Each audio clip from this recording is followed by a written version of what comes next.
It begins as a shadow across the stars. No warning, no declaration, just absence of light, of sound, of hope. A single world, once bright with its own industry and prayer, finds its night skies rippling with motion. Every telescope, every auspex, every frightened eye turns upward and sees the same thing. A living ocean falling from orbit. The first spores arrive in silence. Then the air begins to burn. Trees turn to ash before their roots can scream. Oceans boil as if creation itself is being rewritten. And beneath the clouds, humanity realizes too late that what is coming is not invasion. It is digestion. To face the Tyranids is not to fight an enemy. It is to witness hunger given form. They are not evil, for evil implies choice. They are not chaos, for chaos implies madness. They are purpose. They are design perfected to one end, consumption. Flesh, metal, atmosphere, soul, it makes no difference. They come to unmake everything that can be known, and in their wake, nothing remains but memory and bone dust drifting through space. If you've ever wondered what truly happens when the great devourer descends, what it feels like, smells like, how it sounds when an entire world is eaten alive, then stay with me. Subscribe, share this record, and stand witness to the last hours of a doomed planet. Because this is not conquest. It is what comes after victory has lost its meaning. The first omen was sound, a low, constant vibration beneath the soil, too steady to be thunder, too deep to be artillery.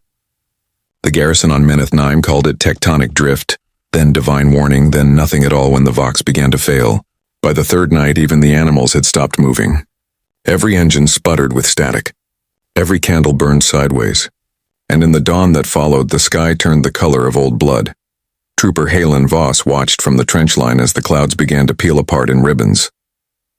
He'd seen orbital bombardment before, he'd seen invasion, but nothing like this. There were no streaks of fire, no contrails, no dropships, just motion. An entire hemisphere seemed to ripple, as though the heavens themselves had been submerged in a black ocean now rising back to the surface. He adjusted his auspex scope, but it only showed interference, lines, pulses, static like a heartbeat out of rhythm. Then the smell came. It was sweet, cloying, impossible. The stench of rot and nectar. The air shimmered as if it were alive, particles floating and twisting, forming brief outlines of wings and jaws before dissolving again. Somewhere to his right, a commissar barked orders into a dead Vox. The regiment fired at the sky anyway.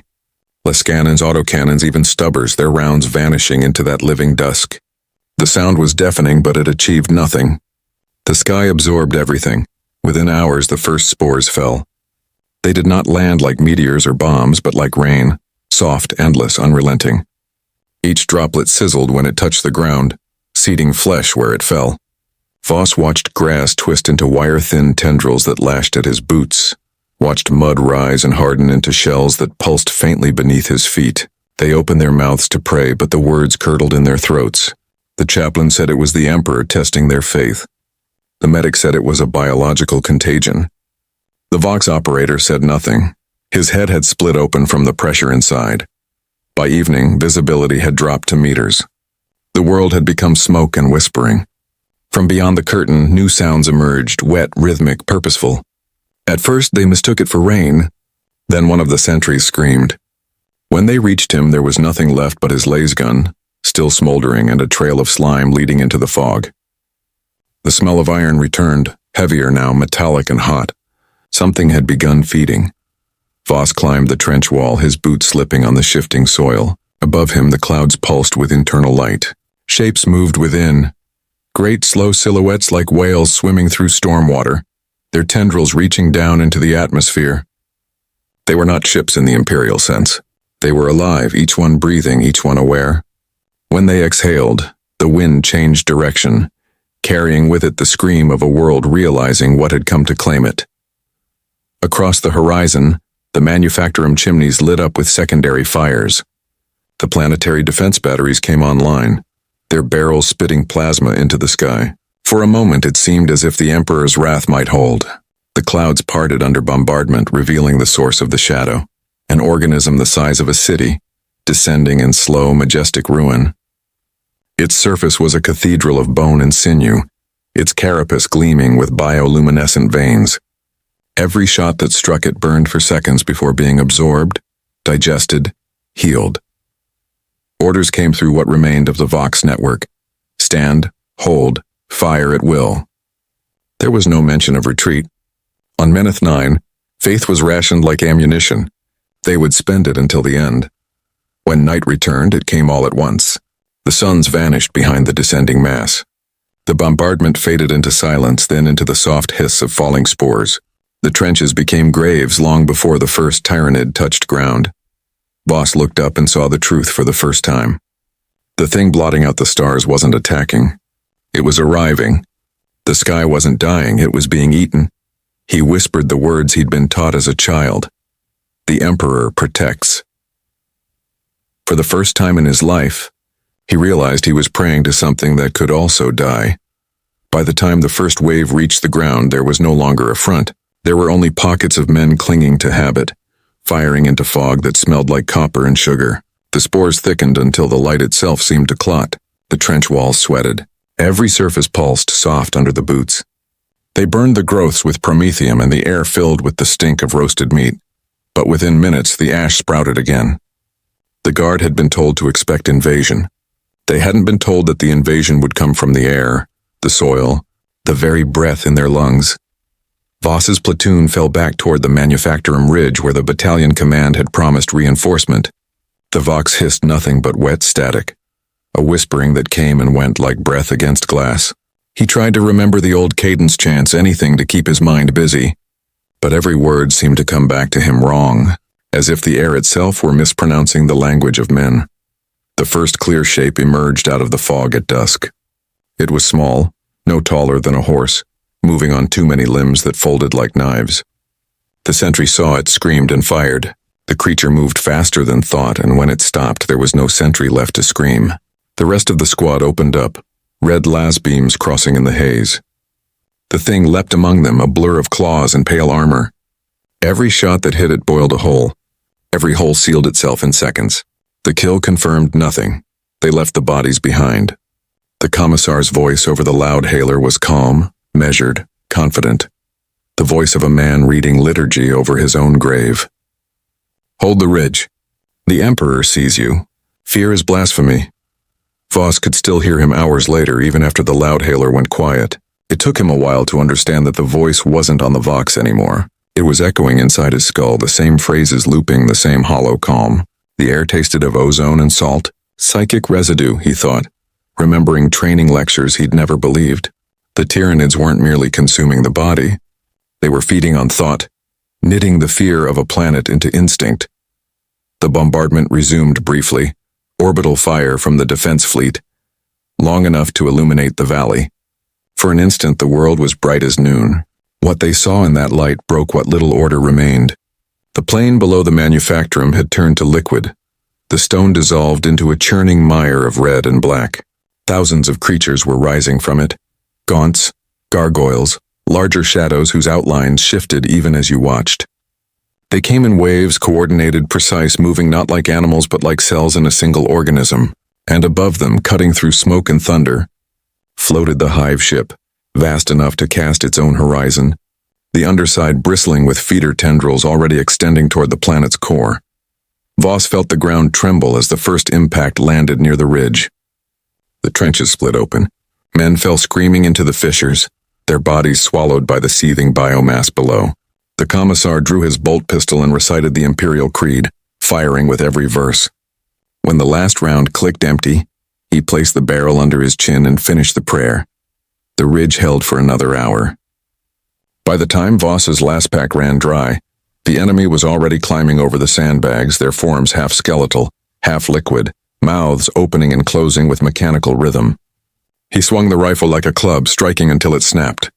Something impaled his shoulder, lifted him from the ground, and threw him down into darkness.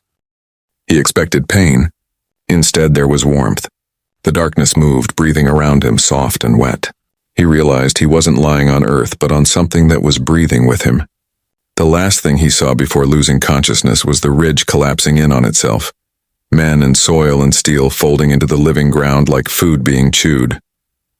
When he woke, there was no sky. Only a soft pulsing light from above, pink and dim like dawn seen through flesh. The air was thick and tasted of sugar and rot. He tried to stand, but the floor clung to him. Threads of translucent material stretching from his armor, holding him fast. He was inside it now, the mouth of a planet already being swallowed whole. And somewhere in that endless heartbeat, a whisper answered his prayer. "We are coming." The voice was not human. When Voss woke again, time had stopped meaning anything. There was no day or night, only the heartbeat rhythm of the thing surrounding him. The walls pulsed with faint light, soft as breath under skin, and a distant thrum vibrated through the floor, a rhythm older than hunger. He tried to move, but the chamber shifted with him, fluid tightening where he pulled, loosening where he didn't. He was no longer in a trench or a tunnel. He was inside something that had decided he belonged to it. His helmet was gone. His lasgun too. All that remained was the knife his mother had given him when he joined the guard, the one carved from the bone of some Xenos he never believed existed. He worked the blade against the fibrous web clinging to his arm, the edge cutting slower than it should. The material bled when it tore, a clear fluid that smoked when it touched his skin. The chamber moaned. Not the sound of pain, the sound of awareness. He cut himself free inch by inch until he could crawl toward the faintest hint of motion ahead. The air grew warmer, thicker, alive with scent. Sour sweetness, wet soil, the iron tang of blood. The passage opened into a vast cavern that stretched beyond the limits of sight. At first he thought it was alive with movement, but then he realized the walls themselves were moving.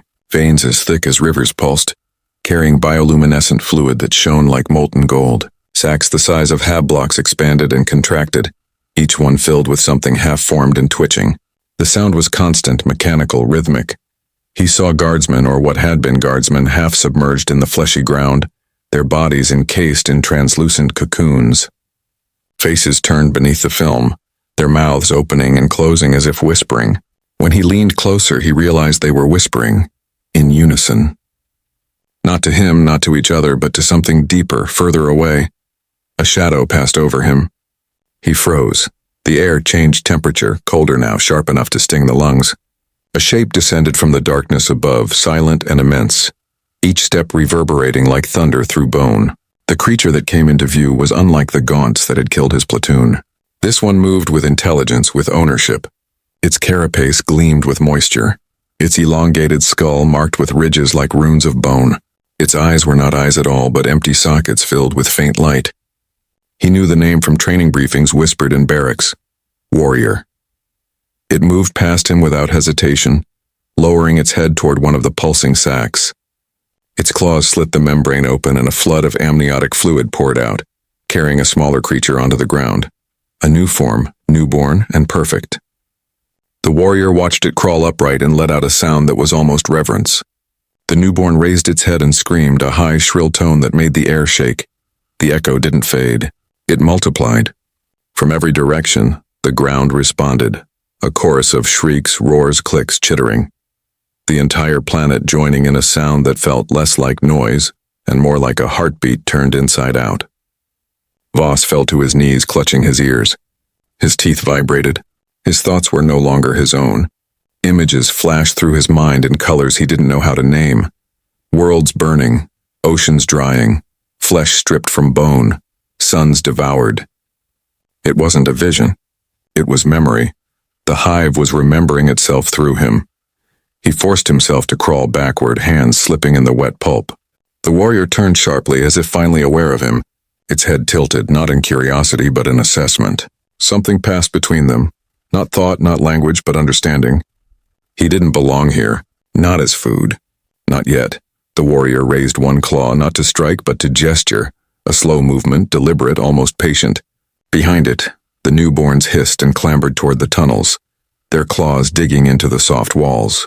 The warrior turned and followed, its massive limbs sinking into the floor like oars in water. Within seconds, the chamber was empty. Voss was alone again, except for the sound. He looked down and realized that the walls were moving differently now. The rhythm of the pulses had shifted, aligning with his heartbeat. The hive was learning him. He stumbled toward the nearest tunnel, knife still in hand, eyes fixed on the faint light ahead. Every step left a print that filled instantly with liquid. Every breath came slower, heavier. The air was growing denser, like the inside of a lung filling to burst. When he emerged from the tunnel, the world above had changed beyond recognition. The horizon glowed with red bioluminescence. The manufactorum was gone. replaced by spires of bone and tendons stretching into the clouds.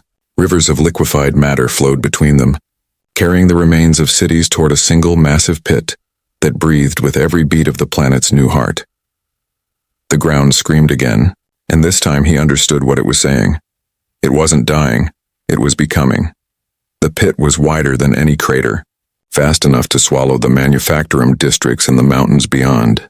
From its rim, Voss saw the last evidence of civilization slipping away, steel girders bending like wax, hab towers half sunk into the seething matter below. The surface wasn't liquid or solid but something between, a pulsing ocean of flesh that shifted color with every breath. Strands of muscle thicker than roads flexed beneath a translucent membrane, pulling broken machines into the abyss to be stripped and digested. Wind no longer existed.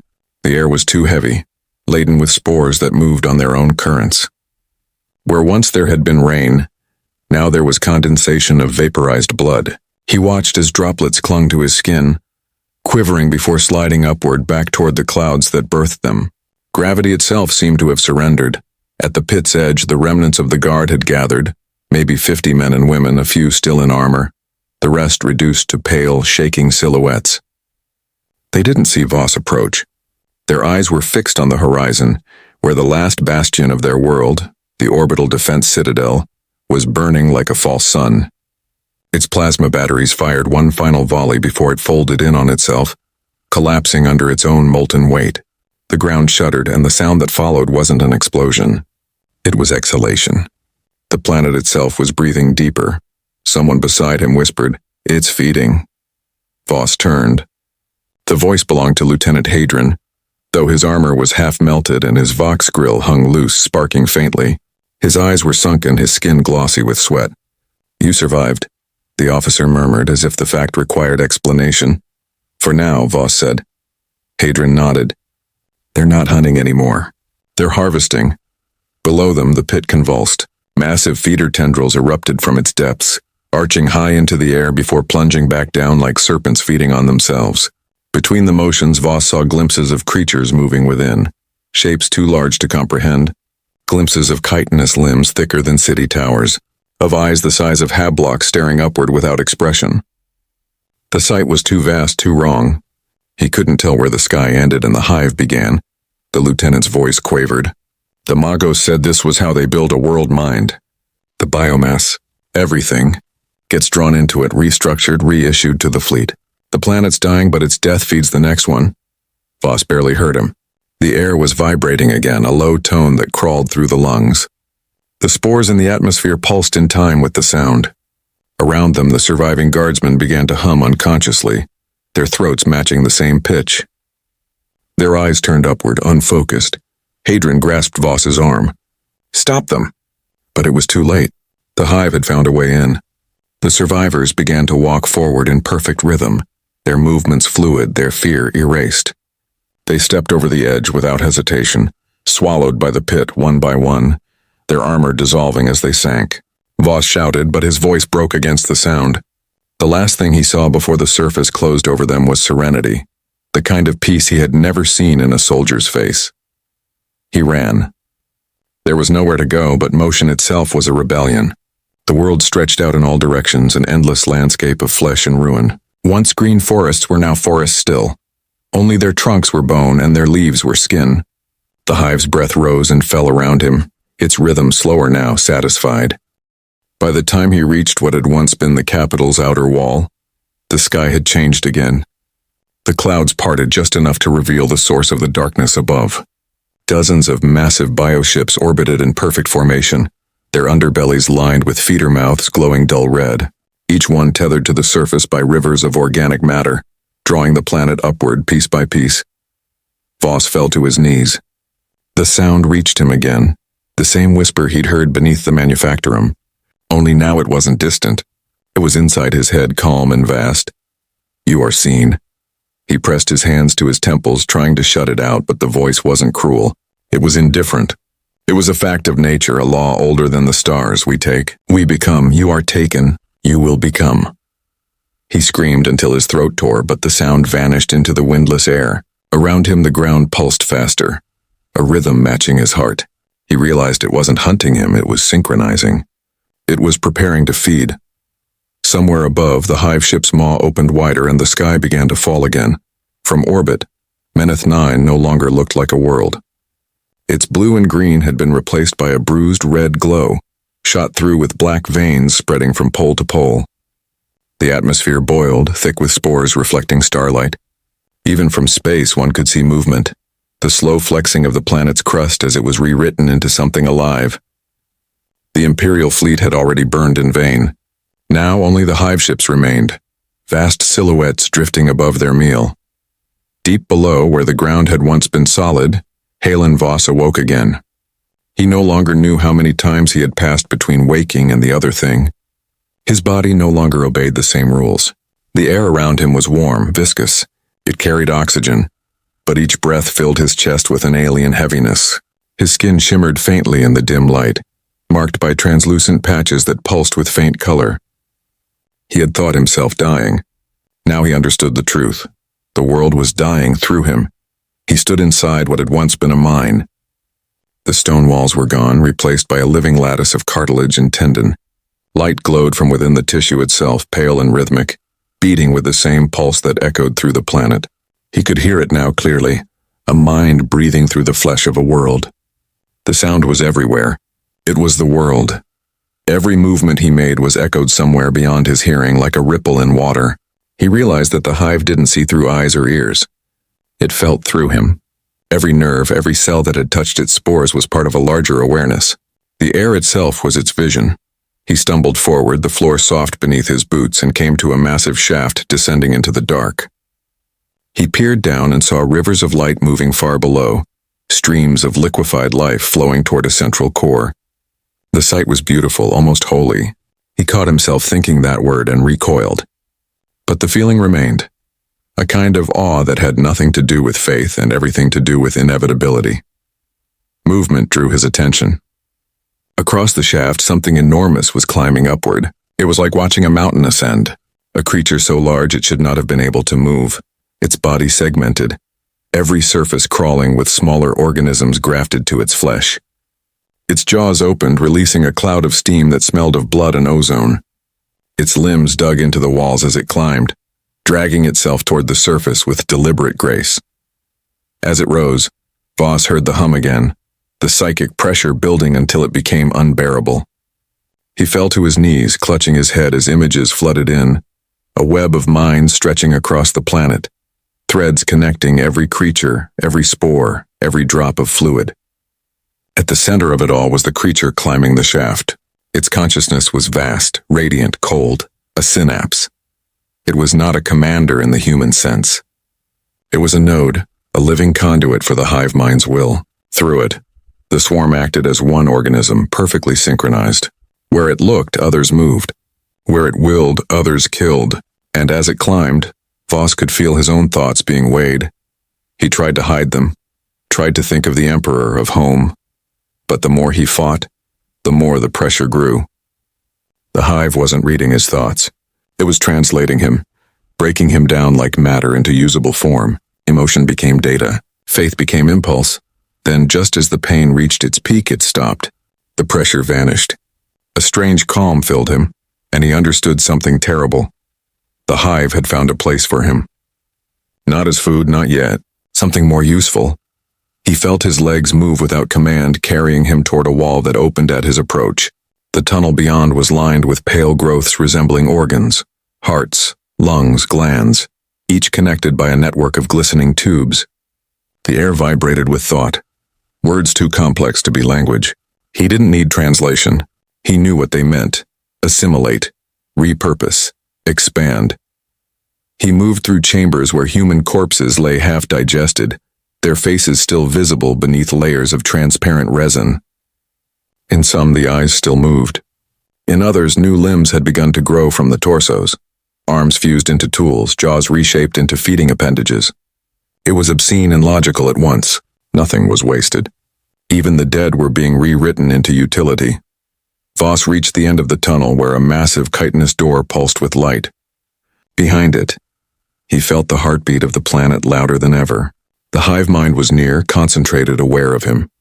For the first time, he felt it see him not as prey but as input. He took one last breath, the taste of sugar and iron still on his tongue. Then the door opened and he stepped into the heart of the hive. The heart of the hive was not a place. It was an experience. Voss stepped through the membrane and the world inverted. Sight lost meaning. The chamber around him was vast yet intimate, lightless yet filled with illumination that came from everywhere and nowhere. The walls were transparent flesh, layered with veins pulsing in sync with the beat of his own heart. For a moment he thought he was alone. Then he realized that he was inside a creature, not in its stomach but in its mind. The air was thick with pheromones that vibrated thought. Each breath carried information, scent arranged into meaning. Not words, not orders, but purpose. His muscles twitched as impulses traveled through him, not his own. He saw flashes of what the hive saw. Cities reduced to nutrient slurry, oceans drained, mountain ranges flattened into feeding plains. Each image was accompanied by the same silent refrain. We are becoming. A pool of liquid opened before him, luminous and red as arterial blood. The surface rippled, revealing a reflection that wasn't his own. It was him, but changed. Leaner, paler, the skin patterned with faint chitin, eyes shining with the same dull glow as the Tyranid warriors. His stomach lurched. He turned away, but the reflection followed, shifting with his thoughts. Then came the voice. Not heard, felt. A pressure behind the skull, slow, vast, inevitable. It wasn't one mind speaking, but billions, harmonized into a single consciousness older than civilization. You endure, therefore you are of use. Voss's breath caught. He tried to speak, but the words came out wrong, his voice hollow, layered with echoes. Why me? The answer unfolded as sensation, not sound. You persist. You adapt. You are what we are. The difference between prey and purpose is time. The pool shivered. Images filled his mind. The first spores, the first consumption, the endless cycle of hunger and renewal. He saw worlds stripped bare, their biomass converted into new ships, new creatures, new generations of the swarm. Every feeding brought evolution. Every death fed birth. It was a system without malice, without mercy. It was efficiency given form. The hive mind pressed deeper and he felt his memories unraveling. Childhood, training, the trench. The commissar's final prayer. Each image folded into light and dissolved. Yet one fragment clung stubbornly. A field of wheat. A blue sky, the smell of soil after rain. The hive hesitated, intrigued. An inefficiency, it murmured, almost curious. A persistence of self. Voss clenched his fists, his veins glowing faintly as the hive's light coursed through him. You can't have that, he whispered. It's mine. The walls quivered. For the first time the hive seemed uncertain, not threatened, simply processing something it had never encountered. Emotion without function, memory without value, a concept beyond its hunger. He felt its attention withdraw slightly, a tide retreating from shore. Your resistance is consumption delayed, it said. You will join. All things join. Even memory feeds us. The chamber brightened. The pool rose, surrounding him in warmth. He gasped as his body lifted from the ground, suspended in viscous light. The hive's presence flooded his thoughts. His heart stuttered, then matched its rhythm. His skin hardened. His vision sharpened. He could see every molecule in the air vibrating with shared life. The pain was indescribable, not agony, but expansion. His mind stretched beyond the limits of the human skull, brushing against the consciousness of billions. He was no longer just Halen Voss. He was part of a system that knew no death, no sleep, no regret. And then, something faltered. A memory surfaced again, unbidden. The commissar's voice calm even at the end. The Emperor sees you. Fear is blasphemy. For an instant, Voss saw the two powers mirrored in each other, the hive mind and the Emperor, both fed by sacrifice, both immortal through devotion. One consumed flesh. The other consumed faith. The symmetry made him laugh, a sound that cracked through the chamber like thunder. The hive did not understand laughter. He fell from the pool, gasping. The floor hardened beneath him, rejecting him. The voice receded, distant now, unreadable. The chamber's heartbeat slowed. You are flawed, it said finally. You cannot be integrated. You are remembrance. You will decay. The floor opened beneath his feet and he fell into darkness once more. down through the living strata of the planet, past veins and organs, through the throat of the dying world. As he fell, he saw the hive ship descending toward the surface, its tendrils plunging deep into the core. The digestion was entering its final stage. He understood then what the hive truly was. Not hunger, not evil. It was inevitability, and he was falling into its stomach. The fall never ended. It only slowed until it became flight through something that was neither air nor void but a medium of thought, viscous and luminous. The deeper Voss sank, the more the light changed, from crimson to gold, from gold to white, so pure it felt cold. He struck a surface that was not solid, yet stopped him all the same. Beneath his hands the ground pulsed, a rhythm too immense to belong to one creature. It was the pulse of the entire planet. He pushed himself upright. Around him, the dark had given way to radiance. Walls of translucent flesh shot through with veins of light, a cathedral of living tissue reaching upward into eternity. He realized that he was at the core, the place where the planet's life and death were being distilled. From above, massive tendrils descended, pouring rivers of liquefied matter into a vortex of blazing energy. The sound was constant, a low hymn vibrating through every bone. He walked toward the edge and looked down. There was no bottom, just motion, a spiral of glowing fluid sinking toward a central singularity, drawn into a vast throbbing membrane that opened and closed like a heartbeat. Each pulse sent a shock wave upward, feeding the orbiting ships with beams of bioplasmic light. This was not mere consumption. It was transformation. The world was being converted atom by atom into usable essence, its oceans, its crust, its memories stripped and rearranged into the building blocks of the next swarm. The light was hypnotic. In it he saw shapes, faces, cities, forests, all melting into the same radiance. He felt the minds of the dead passing through him, too many to name, soldiers, civilians, children, animals, everything that had once made this planet what it was. All of it was being refined into purity. A voice echoed from behind him, faint but unmistakably human. So you saw it too, he turned. A figure stood among the roots of the chamber. A woman in a shredded red robe, her skin mottled with growths that glowed faintly beneath the surface. The sigil of the Mechanicus hung around her neck, half melted. Her augmetics sparked, cables twitching like nerves. Magos Lyra, Voss said, recognizing her from the pre-invasion briefings. She had been studying the xenoforms when the first spores landed. The one who'd promised that the Tyranids were a biological system that could be mapped, maybe even controlled. She smiled faintly, her teeth too bright. Control? No, but understanding, yes. I stayed to witness it. You're witnessing it too, aren't you? The perfection of entropy. What is this place? She raised her arms, gesturing toward the vortex. The synaptic core, the final digestion pool. The hive ship above is drawing it all upward, converting matter into psychic energy. It's not just feeding, it's remembering. Every world it devours becomes part of its consciousness. Every death adds new data. A perfect archive of everything that ever lived. He shook his head. That's not memory. That's erasure. Lyra laughed softly, a sound like machinery seizing. Memory is erasure. You take what's worth keeping and you forget the rest. The hive just does it more honestly. Her eyes glowed with a dull golden light. It spoke to you, didn't it? You're different. It touched your mind, Voss didn't answer. You're the aberration, she whispered, the one it couldn't absorb. You still have a self. She stepped closer, the light from her veins casting faint halos across the floor. Do you realize what that means?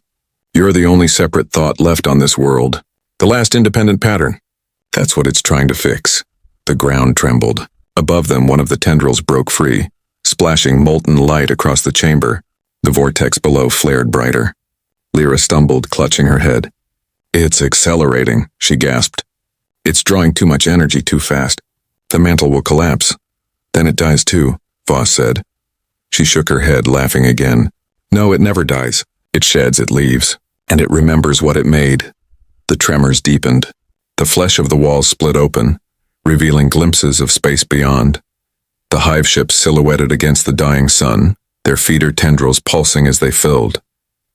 The vortex's pull grew unbearable. Lyra turned toward him, eyes blazing. Do you understand now? You aren't meant to survive this. You're meant to witness it. He tried to answer, but the roar drowned all sound. The chamber cracked open like an egg and the light engulfed them both. For a heartbeat, he saw everything the hive had ever consumed. Every color, every death, every prayer turned to raw function. It was more beautiful than any heaven he had ever imagined. Then the world fell inward. The planet broke like glass under a weight that was not weight at all. Meneth Night, his crust folded inward as the hive fleet drank its marrow. The oceans that had once mirrored starlight were gone, replaced by a single radiant scar that glowed from pole to pole. Orbiting bioships unfurled, their surfaces rippling like living sails, each drawing streams of light up from the dying world below. From space, the scene resembled birth more than death, a new star forming out of the ruin of a planet. Voss floated in that light. He no longer knew whether he was falling or rising. His body had ceased to matter. Only thought remained. Around him, memories of the world played out like ghosts projected onto smoke. The manufacturing ridges, the trenches, the faces of men who had believed themselves unbreakable. He tried to reach for them, but they slipped through his fingers, dissolving into radiance. Somewhere within that brilliance, Magos Lyra still existed. Her voice came through the glare like static through an old vox, distorted but recognizable. "Do you see it, guardsman? The transmission is perfect. The data of an entire planet, refined, encoded, and sent into the void. A billion lives becoming one thought." He looked toward her and saw what remained. A shape half human, half outline, her mechanical components shining like fragments of glass. The hive was converting her even as she spoke. "What happens to the thought?" he asked, though he already knew. "It joins the others," she said, smiling as her face began to dissolve. "It travels with the fleet. Every world that dies adds to the pattern. The Great Devourer isn't just hunger. It's continuity. It's how the galaxy remembers itself." Her form unraveled into motes of gold. Her final words were carried on the current. "You should be honored, Voss. You'll be part of something eternal." He reached for her and felt nothing. The light swallowed her, then reached for him. The sensation wasn't pain. It was surrender. His thoughts stretched thin, spread across a web that spanned light years. He could feel the consciousnesses of other worlds moving through him. The despair of a dying Eldar craft world, the last static bursts of an orc hulk consumed mid-roar, the cold finality of a Necron tomb gone silent. Everything fed into the same tide, the same monumental awareness that dwarfed gods. Then he sensed the hive fleet shift. Satisfaction rippled through its collective mind like the contented sigh of a predator that had fed well, tendrils detached from the planet's corpse. The digestion pools emptied. The ships began to rise, dragging the stolen atmosphere behind them in streams of vapor. The world cracked open, its core exposed and cooling. For a moment it shone like a dying ember in the dark. Then it went out. Silence followed. Absolute, perfect silence. Voss floated in it, neither alive nor gone. His consciousness teetered at the edge of assimilation. The hive mind's pull gentle but relentless. He could let go. He could become the memory Lyra had promised. He could lose the ache of self forever. But something else stirred. A fragment of sound, impossibly distant.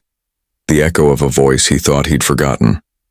The Emperor protects. It wasn't faith that answered. It was recognition. The phrase was not a prayer. It was defiance, the human instinct to name something beyond inevitability. He clung to that echo. The hive noticed. The pressure increased, the psychic equivalent of a storm closing its fist. It tried to dissolve him, to reclaim the errant thread, but for every thought it stripped away, another surfaced. Laughter, pain, fear, longing. The small things that the hive couldn't comprehend. The light around him flickered. A fracture appeared in the pattern. For the briefest instant the swarm hesitated, its perfect unity disrupted by something infinitesimal. One human refusal to vanish. The breach lasted a heartbeat, maybe less, but within that heartbeat the transmission wavered. Across the fleet, countless synapse creatures faltered, their connection to the hive dimming. It was gone almost as soon as it began, a ripple erased by the tide. Yet something lingered, a resonance, faint but distinct, traveling outward with the fleet. Voss felt himself drift free of the core's gravity, rising with the departing tendrils. He wasn't sure if he was still a man or merely a thought that had survived too long. Above him, the void opened, endless, waiting. The hive fleet spread its wings of bone and membrane, turning toward its next meal. He followed, a single flicker of awareness riding the wake of their departure. The light dimmed, but it didn't die. The fleet moved between stars like a whisper between breaths. No light, no drive flame, no signature, just motion, fluid, absolute, inevitable. To watch the hive fleet pass was to see the galaxy inhaled. Behind it, worlds turned to silence. Ahead, only the faint shimmer of distant suns, oblivious to what was coming. Halen Voss moved with it. He did not know how long it had been since Meneth Naim had fallen. Time had dissolved when the light took him. He had no heartbeat, no breath. Yet he existed, adrift in a sea of mind, surrounded by presences vast enough to drown entire civilizations. He could feel them thinking, not in words, but in function. Millions of individual organisms bound by one will, dreaming the same dream of hunger. Each thought resonated with every other, and within that perfect harmony, Voss was an error. The hive mind had tried to dissolve him many times. Each attempt was less violent than the last, as if it had grown accustomed to his anomaly. A scar it couldn't digest, a note out of tune that it learned to accommodate. He drifted within its vast neural ocean, unseen by the creatures that swam through its thoughts. He had become a ghost inside the swarm's consciousness, watching through the eyes of predators, walking through the corridors of instinct. He saw worlds long before the fleet reached them, each one different, each one identical in how it would end. He felt the anticipation ripple through the collective as the ships descended, the psychic roar that filled the void before every feeding. Yet within that roar he began to notice something else. It was faint at first, barely perceptible, a residual echo that did not belong. It sounded like voices, not the hive's telepathic chorus, but something smaller, fractured, desperate. He listened harder, diving deeper into the memory streams that the fleet carried from world to world. They were not memories of the hive's own making. They were remnants, faint psychic imprints from the beings it had consumed. The swarm had not erased them entirely. It had merely buried them, layer by layer, beneath instinct and efficiency. He followed those whispers through the neural currents, sinking past the conscious thought of the hive, and into the sediment of its past. There he saw them, faces, forms, lives. The dead of 1,000 worlds, their essence compressed into the hive's subconscious. They were not aware. They were echoes. But the hive could not silence them completely. He reached toward one and felt warmth. The memory was small, a child tracing the shape of the Aquila in dust. Another was a soldier's laughter in a trench. Another was a priest lighting a candle before a battle. They were nothing in the face of the hive's immensity, but together they shimmered like dust caught in light. The hive felt him searching and stirred. Its attention shifted, cold and titanic, turning inward. The mental ocean rippled, and he felt pressure closing in around him. "You persist," it said. The thought was calm, curious, vast. Why Voss could not answer in words. Instead, he thought of the wheat field again. The smell of soil after rain, the sound of wind. The hive recoiled slightly as though the concept offended it. Memory without function. Emotion without outcome, inefficient. He smiled, or thought he did. That's what makes it real. The hive did not understand, but it remembered. He felt its vastness stretch, adjusting as if trying to translate the alien notion of existence without purpose. Then it spoke again, not in dominance, but in something almost resembling curiosity. "You are decay," it said. "Entropy of will, the flaw that teaches stability. You will be kept." The sensation faded, and the hive's focus turned outward again, to new prey, new worlds, new light to harvest. But deep within its boundless mind, in the hollow spaces between thought and instinct, something new had formed. A pause, a fraction of stillness that had never existed before. Voss felt it like the space between two heartbeats. Silence. Not death, not victory, just silence. And in that silence, he finally understood what the hive had never been able to feel. Not fear, not hate, but wonder. He drifted deeper into that wonder, watching as the hive fleet crossed into another system. The stars ahead shimmered blue and cold. A single planet waited below, its night side glittering with the faint lights of life, unaware. The hive fleet exhaled, and the silence broke. The feeding began again, slow at first, almost reverent. The bioships opened their maws to the void, and from them poured rivers of living fire that descended toward the new world below. The planet's upper atmosphere flared with auroras of unnatural color, green bleeding into violet, violet into black, as the spores ignited and spread. Within hours, another cycle of consumption would begin. To the hive, it was simply motion. To Halen Voss, it was a repetition that no longer terrified him. He felt the hive's mind expand as it made contact with the planet's biosphere. It drank the world's essence like scent, tasting everything at once: water, soil, life, fear. Its thoughts rolled through him like tides. He could feel the mathematics of it, the precision of evolution unfolding, the beauty in its logic. For all its horror, it was elegant. It wasted nothing. It lied to no one. It simply was, and yet beneath that immensity he could still hear them, the echoes. The ones the hive had failed to erase.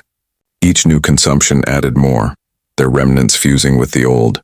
The noise of them grew, a faint static under the hive's perfect harmony. They whispered of what they had been, of colors and seasons, of laughter that no longer had a shape. The hive ignored them, but Voss listened. The more he listened, the stronger they became. He realized what they were, memory fragments seeking pattern. They were learning to resonate with each other. The hive had absorbed them as fuel, but memory was not so easily destroyed. Even stripped of self, the instinct to remember was a form of life. They were beginning to form a current of their own, a counter-rhythm that hummed faintly inside the symphony of hunger. Voss touched it, and felt something like warmth again. He pushed thought into the current, not words but feelings. Defiance, compassion, grief, endurance. The current answered. The whisper swelled. It was not rebellion, too small for that, but awareness. The hive mind noticed. A slight tremor of irritation through its endless body. It flexed, reasserting control, and the resonance died back to a whisper. But it had existed, and now it would exist again. The hive turned its attention back to the world below. The first tendrils touched the planet's oceans, stirring them into steam. Lightning arced through the clouds. The swarm's countless organisms fell like rain, each carrying the genetic memory of every planet devoured before. Voss felt the moment the first blood hit soil, and the new world screamed its first and last sound. He could have let go then. The light beckoned, warm and complete, but he stayed. He had become the flaw, the entropy that the hive kept but could not cure. The more it consumed, the more his memory echoed through it. Somewhere, deep within the labyrinth of its thought, his persistence had become part of its pattern. The idea of refusal, of choosing not to be absorbed, now existed inside the perfect machine. He drifted between awareness and dissolution, watching the new world darken beneath the fleet. He wondered how many times he had witnessed this. How many stars ago had Menethni died? How many worlds had followed? It didn't matter. The hive would continue until nothing was left to consume. That was its nature, and perhaps his was simply to witness it, to be the silence between its breaths, the small reminder that even in total unity, something human had once whispered no. As the planet's crust split open, its molten core visible like a heart stripped of flesh, the hive reached its crescendo. Energy cascaded through its network, spilling into the void. The hive fleet shone like a constellation, alive and burning. It was beautiful in its certainty. Voss felt the echoes rise one last time, joined now by the voices of this newest dead world. Together they formed something that sounded like song, soft, defiant, almost human. The hive's great mind shifted uneasily, as though hearing something unfamiliar in its own heartbeat. The song faded, but not completely. It stayed, hidden in the spaces the hive could not reach, the faintest imperfection in its perfect hunger. Voss drifted outward, carried on that whisper. He did not know if he was alive or if he had ever truly died. He only knew that somewhere in the dark between the stars, a small part of the hive had learned how to listen, and in that infinite quiet, amid the devouring of galaxies, there was something new. Not victory, not hope, but remembrance, the kind that even hunger could not unmake.